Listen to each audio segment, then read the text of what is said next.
Hi guys, my name is Lelasophia. I am an artist and fine jewelry designer. If you like contemporary fine jewelry, if you like luxury handbags, all things interiors, then I have some fun videos for you. You guys, this is not a drill. The Gucci Horsebit Tom Ford era, aka the Horsebit chain bag, has officially been released. Took a little bit of time, but we're here.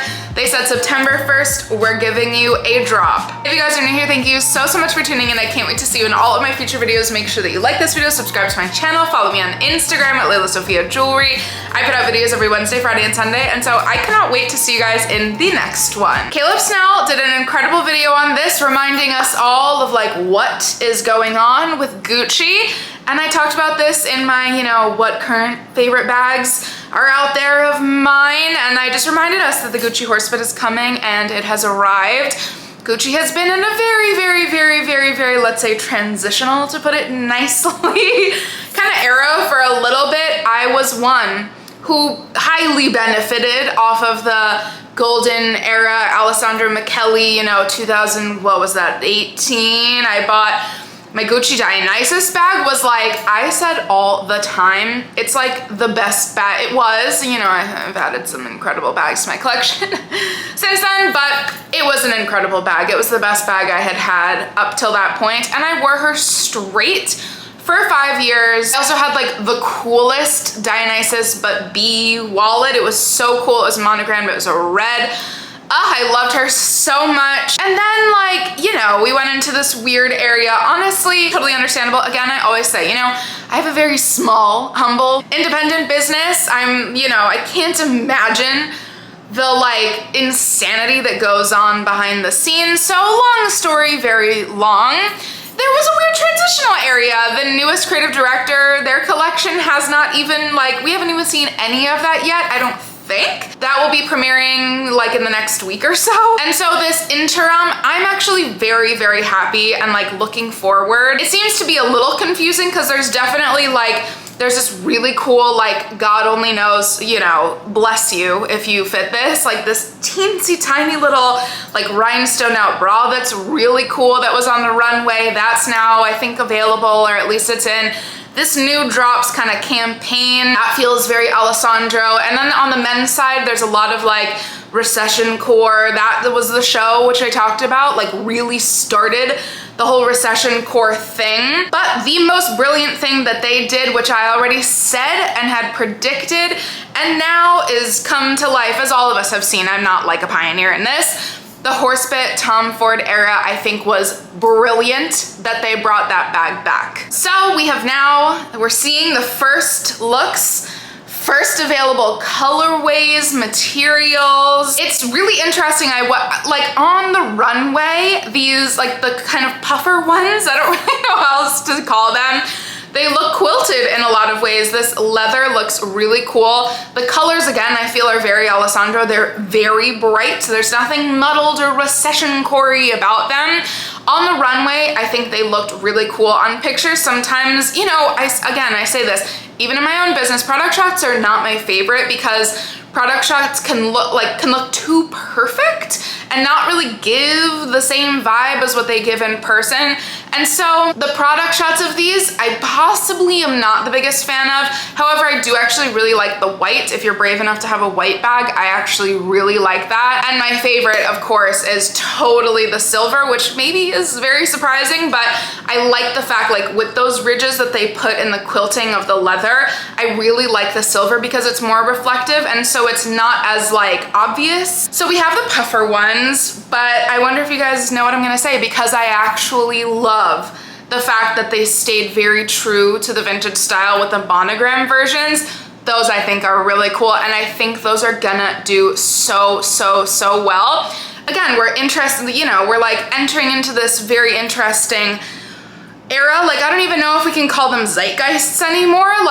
Trends used to be years long. So in this weird everything's a trend, so nothing's a trend era that we're in, which I guess that's maybe the zeitgeist that we're in right now, which I've talked about in an entire video. Long story, again, long, Sophia, stop yammering on. It's so interesting because this would have leaned very Y2K, but now that we're going into luxury, yada, yada, yada. Again, lots of topics and videos on that. It's just an interesting thing. And I actually think that this could be the common thread that brings these things together, because whereas it's very Y2K, like literally the reference bag is from the 2000s, I think it's actually very kind of like cool, understated, and you could wear this with a quiet luxury outfit and have it be such a vibe. That's my spiel on the monogram. The interesting thing with sizes before we get to my favorite one, which will never happen in my lifetime because it's so beautiful, and also of course the most expensive, which I'm giving away. The sizes, the 2 sizes. Cassie Thorpe said this, which I think is brilliant and I didn't even think about. When you look at it, or at least me, when I looked at it for the first time, I was like, oh my God, the large size. Because my little vintage one fits literally my card holder, my phone, maybe like very small sunglasses, and like keys, and that's kind of it, a couple lip balms. It's approaching mini bag territory, but it's also, again, like very Y2K, very cool. And so my like immediate thinking was, oh my God, the large size is perfect. However, again, when you see more of the model shots, when you see them on the runways, you're like, ooh, it's very long. It's literally taking the East-West vibe to like an extreme. Tom Ford is, you know, ahead of his time. And so it's like, you have to commit to having that long of like a bowed silhouette if you're gonna wear it on your shoulder. I like the way, clearly, I think this is why they styled it often, with it kind of a clutch like under your arm so that it's more vertical, because otherwise, like, you know, you're gonna have a pretty wide profile with that large bag. The small bag is very cute, and again, like, it's not, you know, it's not gonna fit so much, but it's a really cool profile. I like them both aesthetically for different reasons, and so I'm actually really curious to see which ones people start gravitating to, which size people start buying. And on to what I think I talked about, like, I don't even know which video this was in, when I was talking about the Gucci Horsebit coming back for the first time. Like, man, I was like, ooh, are these embossed? Because that means it could be like attainable a little bit. Nope, there we got crocodile. Okay, Gucci brought us the exotics, which I have seen the exotic section at the Gucci near me in Soho. And when I tell you, every time I'm like, crocodile Jackie bag one day, whew, that would be pretty epic. Anyways, the gray crocodile. I've actually been thinking about the fact that I've never owned a gray bag. I did once, for a little while, owned a gray Rick Owens bag, and one could interpret my Givenchy Pandora, mini Pandora bag as gray, but it was really like brown gray. And I've kind of been thinking about one, and this color with the hardware combo, oh my goodness, this, I just have to say, this bag is absolutely stunning. Very unlike me, what everybody is going to be shocked at me saying. Why haven't you talked about the nude yet? The nude is a pinky nude, which is hard for me. I'm very particular about my nudes. Honestly, which I have totally decided that she'll be in my collection, I think, forever. The Bottega pouch bag that I have, the very first bag that I bought from Bottega, so I'll give myself, you know, I learned from purchasing more. The color almond from Bottega, on camera, again, very difficult. And even like in store lighting, it's really hard.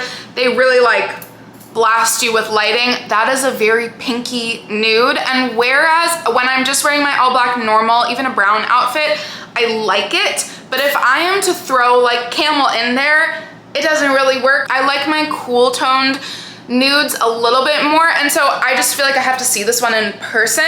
In the puffer version, it could be really cool. In the crocodile, it's so gorgeous, but the pink lightness of the nude kind of threw me off. But that silvery gray crocodile, like, oh my goodness, it's gorgeous. Now, as it's me, let's talk about, let's say, you know, you love these and you're excited to see how the collection grows and thrives and how people start in the wild, you know, wearing them, what celebrities are gonna gravitate towards them. I totally get that, and I'm gonna do the same exact thing. Let's go to the vintage market for a second and see what our options are. The one that I purchased is probably my favorite that I've seen, but I am like, you know, if I got a solid black one, if I got a solid white one, that would have been like one of my most worn bags. It's so cool. Those ones that are more like, again, very Tom Ford, I feel. It gives very that like classic Tom Ford Gucci era. I really, really love those. If you find one on the preload market, obviously, you know, we do all just have to understand that, like, yes, they were priced pretty high as vintage bags go, but as soon as this new show dropped, you know, the prices have climbed since then. The solid tone color ones though, I think are that mid-range, and so I think you could find one for just around $1,000, maybe I'm pushing it. But since this is such a special bag and I'm being boring and simplifying a special bag, let's go on to the special versions, okay? So there's a floral one that I found. Like, how cute would this be in an outfit? I can see this on so many different people. And one more one before we get into the iconic monogrammed ones. Whew, like, again, this one is so amazing. We're kind of the two Horsebits. There were the two different sizes in the Tom Ford era, but then there were like the regular ones, and then there were the snake ones, which we'll get to last because like those just deserve the spotlight a little bit more. But I found a brown, of course it's me. I found a brown leather one with the like snake as Horsebits, replace the actual Horsebits, the snakes motif one. Oh my god, like this one I need to see on a celebrity. Like, I need to see that. First of all, like, how randomly fire would this be on Mary-Kate Olsen? I know that's random, but like, if she can do anything, and I think that she's brilliant, and this would be such a vibe. Same way that she kind of brought back that Louis Vuitton bag, like this would be so cool on her. Okay, now let's get into the monograms, because there have been some celebrities wearing those, and I think everybody's kind of obsessed. Of course, there's a simple monogram. I love that one so much. I also love the ones with the leather covered Horsebit. I think that's really chic. There's the kind of classic Gucci monogram in brown version of those, and then there's the all black one, which is really cool, as opposed to the solid black leather ones, the canvas leather ones with then the leather covering the Horsebit. That one I feel like people will start buying those, in addition to like just the clean monogram ones. And there's kind of the racing stripe version, so we go from plain monogram to then the stripes in the center, and those are really cool. There are so many different versions. I actually really like, who knew, the black and the pink one is really cool. And that leads us to, you know, closing out this bad boy with the two most beautiful special ones. There is a striped exotic version that is vintage that Miss Kendall Jenner has been rocking and loving, and I actually love. Again, like, it's those unexpected, the quiet luxury girlies with them like randomly throw in a very extravagant Gucci bag that's vintage, that's really cool. She's been loving this bag. I remember Cassie did a video when this bag was coming out, and she was like, I need this, and I was like, you need this. Like, it would be so good for Cassie Thorpe. I think she found another bag style from this new iteration that we'll be releasing, but I don't know, something about that vintage one. Yes, they're very expensive. Yes, they're very hard to find. But if like some magical moment happens, that would be so good for her. These ones I've seen in both sizes. This was a part of like the epic Gucci campaign when Tom Ford was around. It's just really cool. We just have to admit, and what I'm hoping is that in the next couple even runway shows that they start doing, like, yes, the exotics are like extravagant in their own ways, but I think it would be so cool if they started bringing back the like elaborate snake Horsebit vibes. And then we're gonna end with my love with, you know, the queen herself, the queen, Rihanna, because who's more of a queen, okay? This was the outfit that I was like, yep, okay, she can do no wrong. There is a very rare beaded red version, and she has not just worn it once, she's worn it several times. I love, like, one of my dear friends who I love so much was like, please help me find this bag. I found a couple, and they were like thousands of dollars. I have found some plain red ones that will give you the same vibe, especially from afar if you want to make that outfit. But again, like, the prices are kind of just climbing. If you ever have the opportunity to find this beaded red one, oh my gosh, pull that trigger as fast as you possibly can. I'm so excited about this because I really feel, you guys can weigh in, I really feel like there's just these special moments when a brand says, okay, we did it right the first time, and we're gonna do it right the second time, AKA the Fendi Baguette bag. I think that those vintage Fendi Baguette bags, like, hello, is there anything better than a vintage Fendi Baguette bag? The new release Fendi Baguette bags have become so many people's favorite bags. Same thing with the Dior saddle bag. Same thing, like if you find a vintage archival Dior saddle bag, one day I still kind of want the ostrich double saddle bag. Those have become people's favorite bags, but then also the new ones where people's like, I mean, hello, how many, like, you really could not refresh YouTube without seeing an unboxing of a Dior saddle bag for like years. And I really do think that this will become that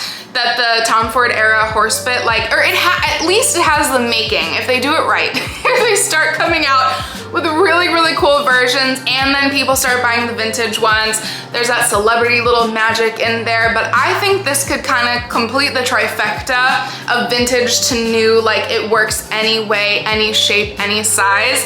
I think we're coming up on an iconic era. You guys, I can't wait to hear your thoughts. Let me know down in the comments. As always, I'm so grateful for you guys watching, and I cannot wait to see you in the next one. Bye, guys.